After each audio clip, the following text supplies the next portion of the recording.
በምድር ላይ የምናየው ሰላም ውሸት ቢሆንስ? ሀያላን ሀገራን ከመሬት በላይ ከተማ እየገነቡ የመሰለን ትክክለኛውን ስልጣኔ ከመሬት በታች እየቀበሩትስ ቢሆን? የተወደዳችሁ የሰበስቲው ተከታታዮች፣ ዛሬ የምነግራችሁ ታሪክ አይደለም ወይም ደግሞ ልብ ወለድ አይደለም። በአሁኑ ሰዓት እኛ በምንረግጠው መሬት ስር በሺዎች በሚቆጠሩ ሜትሮች ዝቅ ብሎ በቢሊዮን የሚቆጠር ዶላር የፈሰሰባቸው ግዙፍ ከተሞች ግንባታ ተጠናቋል። ለምንድን ነው ቢሊዮነሮች ለቤተሰቦቻቸው መደበቂያ የሚቆፍሩት? ለምንድን ነው ኢትዮጵያ የተሰኘው ጥንታዊ መጽሐፍ ከ8000 ዓመታት በፊት ስለ እነዚህ ከተሞች አስቀድሞ የተነበየው? የዳንኤል ቶማስ ምስጢራዊ መገለጫ የ666 አዲሱ የቁጥጥር ስርዓትና በጠፈር ላይ በፍጥነት ወደ እኛ እየገሰገሰ ያለው ግዙፉ ኮሜት ካምፕ፣ እነዚህን ሁሉ ነገሮች በአንድ መስመር ላይ ተገጣጥመዋል። የዳንኤል ቶማስ ምስጢራዊ መግለጫ የ666 አዲሱ የቁጥጥር ስርዓትና በጠፈር ላይ በፍጥነት ወደ እኛ እየተምዘገዘገ ያለው ግዙፉ ኮሜት ካምፕ ከነዚህ ሁሉ ነገሮች ጋር በአንድ መስመር ላይ ገጥመዋል። ዛሬ በሰበስቲው ዓለም ተደብቆ እየሰራበት ያለውን እጅግ አስደንጋጭ የምድር ውስጥ ግንባታ ምስጢር እንፈትሻለን። ከመሬት በታች ምን እየተካሄደ ነው? የሰው ልጅስ የመጨረሻ ፈተና ደርሷልን? እስከ መጨረሻው አብራችሁን ቆዩ። ይህ መረጃ ህይወታችሁን ሊያተርፍ ይችላልና። ወደ ዝርዝር መረጃው ከመግባታችን በፊት ይህ የብዙዎችን አይን የሚከፍተውን ቪዲዮ ለሌሎች እንዲደርስ ላይክ በማድረግ ጀምሩ። እንዲሁ ያሉ በምስጢር የተያዙ ወቅታዊ መረጃዎችም እንዳያመልጧችሁ አሁኑኑ ሰብስክራይብ በማድረግ የደወል ምልክቷን ተጫኑ። ዝግጁ ከሆናችሁ ወደ ምስጢሩ ዓለም እንግባ። ክፍል 1: የምድር ውስጥ ግንባታ ምስጢርና የኒውክለር ስጋት። የተወደዳችሁ የሰበስቲው ተከታታዮች እንኳን ወደ ዛሬው ልዩ ፕሮግራም በሰላም መጣችሁ። ሰሞኑን የወጡ እጅግ አስደንጋጭ መረጃዎች እንደሚያመለክቱት ከሆነ የዓለም ሀያላን ሀገራት ከምድር በላይ ካለው ልማት ይልቅ በምድር ውስጥ በሚካሄዱ እጅግ ግዙፍና ምስጢራዊ ፕሮጀክቶች ላይ ተጠምደዋል። ለመሆኑ እነዚህ አካላት ምን እያወቁ ይሆን? ከምንስ ለማምለጥ ይሆን እንዲህ ያለውን ዝግጅት የሚያካሂዱት? መልሱ አንድና ግልጽ ነው፤ የኒውክለር ጦርነት ስጋት። በአሁኑ ወቅት በዓለም አቀፍ ደረጃ ያለው የፖለቲካ ውጥረትና የሀያላን ሀገራት የጦር መሳሪያ ሽሚያ ዓለምን ወደ ኒውክለር ጦርነት አፋፍ እያደረሳት ይገኛል። ይህ ጦርነት ከተቀሰቀሰ ደግሞ ከምድር በላይ ያለው ሕይወት ሙሉ በሙሉ ሊጠፋ ይችላል። ስለሆነም የዓለም ሀያላን ሀገራት በቢሊዮኖች የሚቆጠሩ ሀብት ፈሰስ በማድረግ በምድር ጥልቀት ውስጥ ግዙፍ ከተሞችን እየገነቡ ነው። እነዚህ ከተሞች ከኒውክለር ፍንዳታና ጨረር ለመከላከል የሚያስችል ጠንካራ መዋቅር አላቸው። ለዓመታት የሚበቃ ምግብና የውሃ አቅርቦት አላቸው። የራሳቸው የኃይል ምንጭ ኒውክለር ሪያክተሮች ወይም ደግሞ ሌሎች ታዳሽ ኃይሎች አሏቸው። የላቀ የመገናኛ ስርዓትና የሕክምና ተቋማት አላቸው። በአጭሩ እነዚህ የምድር ውስጥ ከተሞች ከኒውክለር ጦርነት በኋላ የሚተርፈውን የሰው ልጅ ስልጣኔ ለመጠበቅ የተነደፉ ናቸው። ይህ እንቅስቃሴ ጥንታዊውና 8000 ዓመት ዕድሜ ያለው ኢትዮጵያ የተሰኘው መጽሐፍ አስቀድሞ ከተነበየው የማይታወቅ ከተማ ግንባታ ጋር በፍጹም ተመሳሳይነት አለው። ይህ መጽሐፍ በምድር ጥልቀት ውስጥ ስለሚገነባ ሀያል ከተማና የሰው ልጅ ከፊት ለፊቱ ስላለው ታላቅ ፈተና ምን ይላል? ይህ መጽሐፍ በምድር ጥልቀት ውስጥ ስለሚገነባ ሀያል ከተማና የሰው ልጅ ከፊት ለፊቱ ስላለው ታላቅ ፈተና ምን ይላል? ዛሬ በሰበስቲው ይህንን ምስጢር በጥልቀት እንፈትሻለን። የኒውክለር ድብቅ ምሽጎችና የኢትዮጵያ መጽሐፍ ምስጢር። ውድ ተመልካቾቼ፣ ጉዳዩ ተራ የፖለቲካ ውጥረት አይደለም። የዓለም ሀያላን ሀገራት በአሁኑ ወቅት የኒውክለር አረር ወይም ደግሞ ኒውክለር ዋርሄድስ በማከማቸት ብቻ አልተወሰኑም። ይልቁንም የኒውክለር ጦርነት ቢከሰት እንኳን ስልጣኔ አይጥፋ በሚል ሰበብ ከመሬት በታች ከ500 እስከ 1000 ሜትር ጥልቀት ያላቸውን ከተሞች እየገነቡ ነው። የኒውክለር ጨረር መከላከያ ቴክኖሎጂ ወይንም ደግሞ ራዲዬሽን ሺልዲንግ እነዚህን ግንባታዎች ከከባድ የኒውክለር ጨረር ወይም ደግሞ ራዲዬሽን መቋቋም የሚችሉ የሊድና የኮንክሪት ድብልቅ ግድግዳዎች አሏቸው። አየር የሚያጣሩ ግዙፍ ማሽኖች ወይም ደግሞ ኤል ፊልተሬሽን ሲስተም ተገጥሞላቸዋል። ይህ ማለት ከላይ ምድር በኒውክለር ጭስ ብትታፈን እንኳን ከታች ያሉት ግንባታዎች ንጹህ አየር እንዲያገኙ ያደርጋቸዋል። የኢትዮጵያ መጽሐፍና 8000 ዓመቱ ትንቢት፣ ይህ ሁሉ ጥረት ግን አዲስ አይደለም። ኢትዮጵያ የተሰኘው ጥንታዊና ምስጢራዊ መጽሐፍ ገና ከ8000 ዓመታት በፊት ስለ እነዚህ ግንባታዎች ፍንጭ ይሰጠናል። መጽሐፉም እንዲህ ይላል: በመጨረሻው ዘመን ኃያላን ከምድር ላይ መኖር ሲሳናቸው ወደ ምድር ጥልቀት ይወርዳሉ። በዚያም የብርሃንና የውሃ ምንጭ የሌለበትን ስፍራ በሰው ሰራሽ ጥበብ ያበሩታል፣ ከተማም ያደርጉታል ይለናል። ይህ ትንቢት ዛሬ በዓይናችን እያየነው ካለው የቢሊዮነሮች ባንከር ግንባታ ጋር ፍጹም መገጣጠሙ እጅግ ያስደነግጣል። የማይቆራረጥ የኤሌክትሪክ አገልግሎት።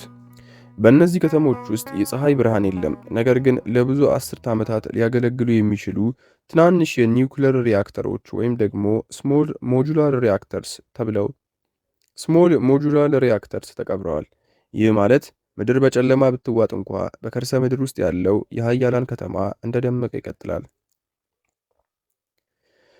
ታዲያ ይህ ዝግጅት ለኒውክሌር ጦርነት ብቻ ወይስ ሌላ የሚመጣ ታላቅ መቅሰፍት አለ? ታዲያ ይህ ዝግጅት ለኒውክሌር ጦርነት ብቻ ነው ወይስ ሌላ የሚመጣ ታላቅ መቅሰፍት አለ? የዳንኤል ቶማስ ምስክርነትና የ666 የተነገረው የዳንኤል ቶማስ ምስክርነትና ስለ 666 የተነገረው ምስጢርስ ከዚህ ጋር እንዴት ይያያዛል? ወደ ሁለተኛው ከመሄዳችን በፊት ይህ መረጃ ለብዙዎች እንዲደርስ ላይክ ማድረጋችሁን አትርሱ። እስካሁን ሰብስክራይብ ካላደረጋችሁ ደግሞ አሁኑኑ የሰበስቲው ቤተሰብ በመሆን የደውል ምልክቷን ተጫኑ። የዳንኤል ቶማስ ምስክርነትና የ666 ምስጢራዊ ቁርኝት። የተወደዳችሁ የሰበስቲው ተከታታዮች አሁን ወደ ዋናውና ወደሚሰነፍጠው እውነታ እንሻገራለን። የኒውክሌር ስጋት ብቻውን እነዚህን ኃያላን ከመሬት በታች እንዲቀበሩ አላደረጋቸውም። ጉዳዩ ከሃይማኖታዊ ትንቢቶችና ከ666 ምስጢር ጋር የተያያዘ መሆኑን ተመራማሪው ዳንኤል ቶማስ በስፋት ያትታል። አንደኛ፣ 666 እና የዲጂታል ቁጥጥር ማዕከል። ዳንኤል ቶማስ እንደሚለው እነዚህ የምድር ውስጥ ከተሞች የወደፊቱን የዓለም መንግሥት ዘ ዋን ወርልድ ገቨርንመንት መቆጣጠሪያ ማዕከላት ናቸው። 666 የተሰኘው ስርዓት ተግባራዊ በሚሆንበት ጊዜ መሬት ላይ ያለው እንቅስቃሴ ሙሉ በሙሉ በቁጥጥር ስር ይውላል። ነገር ግን ይህንን ስርዓት የሚዘውሩትን አካላት በምድር ውስጥ በሚገኙና በማይበገሩ ዘመናዊ የጦር ካምፖች ውስጥ ሆነው ትዕዛዝ ያስተላልፋሉ። ሁለተኛ፣ አጥማኤልና የ8000 ዓመቱ ዝግጅት። በጥንታዊ መጽሐፍ ላይ አጥማኤል ተብሎ የተጠቀሰውና ለ8000 ዓመታት ሲዘጋጅ የቆየው ኃይል አሁን በምድር ላይ የሚታየውን ምስጢራዊ ግንባታ እንደሚመራ ይነገራል። ይህ ኃይል የሰውን ልጅ ወደ ባርነት ለመውሰድና አዲስ የዓለም ስርዓት ለመመስረት የሚጠቀምባቸውን እነዚህኑ የመሬት ውስጥ ከተማዎች ነው። ክፍል 3 አዲሱ የጠፈር ስጋት ወይም ደግሞ ኮሜት ካምፕ። ክፍል 3 አዲሱ የጠፈር ስጋት ኮሜት። ክፍል 3 አዲሱ የጠፈር ስጋት ኮሜት ካምፕ። ነገሩን ይበልጥ አሳሳቢ የሚያደርገው ደግሞ ካምፕ ተብሎ የተሰየመውና በቅርቡ የተገኘው አዲስ ኮሜት ነው። ይህ ኮሜት ተራ የጠፈር አካል አይደለም። ግዝፈቱ እንደ ጁፒተር የሆነው ይህ ኮሜት ወደ ፀሐይ ሲቃረብ አስገራሚና ረጅም ጅራት እያወጣ መሆኑን የጠፈር ተመራማሪዎች ገልጸዋል። ኮሜቱ ወደ ምድር ሲቃረብ የሚፈጥረው የስበት ኃይል መዛባት ወይም ግራቪቴሽናል ፑል ታላቅ የመሬት መንቀጥቀጥ ነው።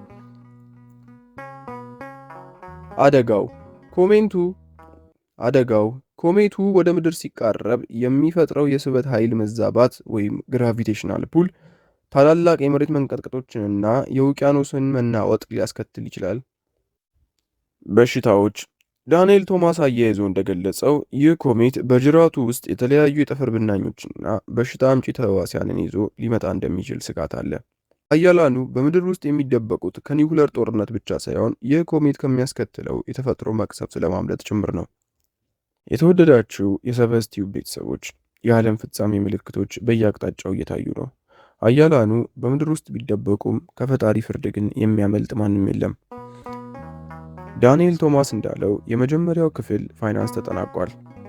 ይህ ማለት ዝግጅቱ ወደ ማጠናቀቂያው ደርሷል ማለት ነው። እኛስ ምን ያህል ተዘጋጅተናል?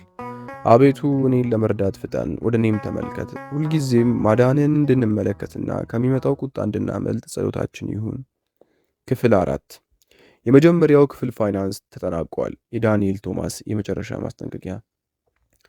ተወዳጅ የሰበዝ ቲዩብ ቤተሰቦች አሁን ደግሞ መጨረሻውንና እጅግ አሳሳቢው ክፍል ጋር ደርሰናል። ተወዳጅ የሰበዝ ቲዩብ ቤተሰቦች አሁን ደግሞ ወደ መጨረሻውና እጅግ አሳሳቢው ክፍል ጋር ደርሰናል። ታዋቂው ተመራማሪ ዳንኤል ቶማስ በቅርቡ በሰጠው መግለጫ ላይ አንድ የሚረብሽ ሐረግ ተጠቅሟል። የመጨረሻው ክፍል ፋይናንስ ተጠናቋል። ይህ ማለት ግንባታው ተጠናቋል። ሀያላን ሀገራን በምድር ውስጥ ለሚገነቧቸው ከተሞች የመደቡትን በቢሊዮን የሚቆጠር ዶላር ስራውን ጨርሷል። ይህ ማለት መደበቂያዎቹ አሁን ለአገልግሎት ዝግጁ ናቸው ማለት ነው። ሁለተኛ፣ አስፈላጊ የሆኑ ቁሳቁሶች ተከማችተዋል። ከምግብ ከውሃና ከሕክምና ቁሳቁስ ባለፈ የወደፊቱን ዓለም ለመዘወር የሚያስፈልጉ የቴክኖሎጂ ውጤቶች ሙሉ በሙሉ ከመሬት በታች ገብተው ተከማችተዋል። ዳንኤል ቶማስ አክሎ እንደገለጸው በእነዚህ ስፍራዎች ውስጥ ተሽከርካሪ አያስፈልግም፣ ምክንያቱም በከተሞች ውስጥ የሚኖረው እንቅስቃሴ ሁሉ በዘመናዊ ማግኔቲክ ወይም ደግሞ በከፍተኛ ቴክኖሎጂ የታገዘ የትራንስፖርት ስርዓት የሚመራ ነው። ይህ ደግሞ በምድር ላይ የሚታየውን የተሽከርካሪ ጋጋታና ጫጫታ ያስቀራል። ክፍል 5 ናሽናል ሪዘርቭ እና ዶናልድ ትራምፕ። የናሽናል ሪዘርቭ እና የዶናልድ ትራምፕ ስም መነሳት። ሌላው ትኩረት የሚስበው መረጃ ደግሞ ከናሽናል ሪዘርቭ ወታደሮች ጋር የተያያዘ ነው።